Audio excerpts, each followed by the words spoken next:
Jumpa lagi dalam acara kita, Today's Message, bersama saya Leonardo Syamsuri. Apa kabar semua? Saya percaya Anda diberkati Tuhan. Di tengah-tengah kegiatan kesibukan Anda, saya percaya Tuhan mengintervensi kehidupan kita. Dalam kesulitan, dalam penderitaan, selalu Dia ada di sisi kita. Bahkan Dia ada di dalam diri kita. Dia mengelilingi hidup kita dengan kemurahannya dan kasih karunia-Nya menyertai kita senantiasa. Jangan takut, jangan bimbang, berjalan terus bersama dengan Dia.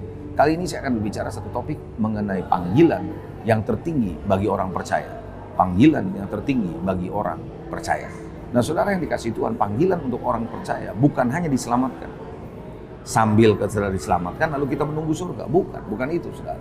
Tapi bagaimana kita dipanggil untuk menjadi serupa dengan gambaran anaknya. Kita juga tidak dipanggil hanya untuk beribadah. Kita tidak hanya dipanggil untuk melakukan kegiatan pelayanan saja. Tapi kita dipanggil untuk menjadi pribadi yang serupa dengan Kristus.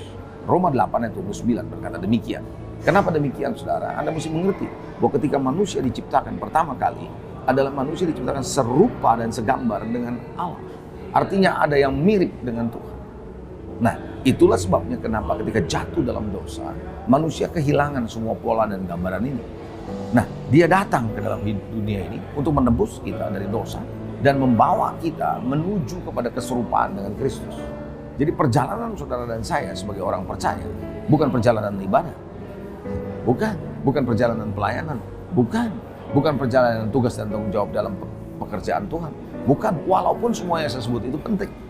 Tetapi Anda mesti mengerti bahwa saudara dan saya dipanggil, diselamatkan untuk menjalani sebuah proses tahapan yang namanya pendewasaan, menjadi serupa dengan gambaran anaknya Tuhan Yesus Kristus. Saudara yang dikasihi Tuhan, pelayanan, karunia-karunia Tuhan, ibadah, itu hanyalah sarana yang dimana kita ada dalam kesempatan untuk dibentuk. Oleh karena itu saya sering berkata bahwa gereja ataupun pelayanan bukanlah sarana untuk si hamba Tuhan untuk menyatakan dirinya melalui ini. Bukan. Tapi justru melalui gereja, melalui pelayanan adalah sarana yang dipakai oleh Tuhan untuk membentuk si hamba Tuhannya. Pembentukan justru terjadi lewat proses ini, gitu loh. Nah, oleh karena itu, bagaimana saya sering melihat tidak sedikit yang namanya orang-orang percaya tidak pernah dewasa dalam kerohaniannya. Cara berpikirnya masih anak-anak, omongannya masih seperti anak-anak, reaksinya masih seperti anak-anak, sikapnya masih seperti anak-anak, perilakunya masih seperti anak-anak. Dan padahal sudah cukup lama menjadi orang percaya. Ada beberapa sebab saya lihat setelah saya perhatikan. Saya perhatikan ada 3 hal. Yang pertama saya melihat, orang ini nggak mau tertanam di dalam sebuah gereja lokal. Mereka hanya mau ngikutin aja apa yang mereka mau. Pelayanan di sini, di sana, di sini. Jadi apa yang terjadi? Nggak terdetek pertumbuhannya. Tidak diketahui pertumbuhannya. Dan yang kedua, tidak ada kesempatan untuk berinteraksi dengan orang yang sama dari waktu ke waktu. Coba deh, kalau Anda ada di satu perhimpunan, Anda pindah ke perhimpunan berikutnya, pindah lagi ke perhimpunan berikutnya, Anda akan ketemu orang yang berbeda. Kalau di sini Anda mengalami gesekan, di sini enggak, di sini enggak. Dan itu yang membuat kita akhirnya mencari tempat-tempat yang tidak ada gesekan.